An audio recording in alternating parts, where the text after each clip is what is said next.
The Cross River State National Assembly caucus has asked President Muhammadu Buhari to, as a matter of urgency, transmit Justice Walter Onnoghen's name to the upper chamber as Chief Justice of Nigeria, CJN.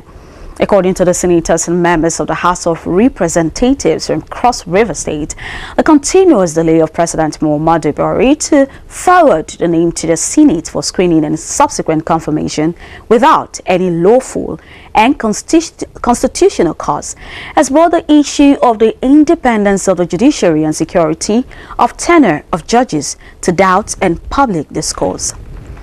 Senator John Ennor explained that the appointment of Onnoghen as the CJN has become imperative against the backdrop that succession to the position has been based on merit and seniority, adding that the established order and convention has imbued the judiciary with a measure of stability and positioned it to play the critical role of dispensing justice, immune to undue influence of powerful vested interests. Meanwhile, senators and members, House of Representatives from other parts of the country have thrown their weight behind their colleagues from Cross River State, calling on President Buhari to do the needful by forwarding the name of Onnoghen to the Senate for confirmation as Chief Justice of Nigeria. The tenure of the former CJN, Justice Mahmood Mohammed, had elapsed, and the President appointed and swore in Justice Onnoghen as acting CJN on November 10, 2016.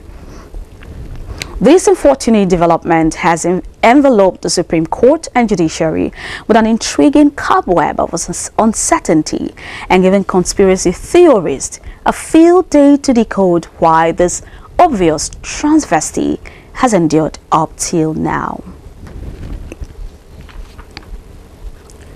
Former Delta State Governor James Iberi, who was detailed in a London prison, could return to Nigeria within days on a day a London court ruled it, and he also signaled a possible political comeback. Iberi was released from British prison in December after serving half of his 13-year sentence, taking into account pre-trial detention. Iberi said he was barred from doing so for 10 years because of his conviction, but that he intended to appeal to have that conviction overturned.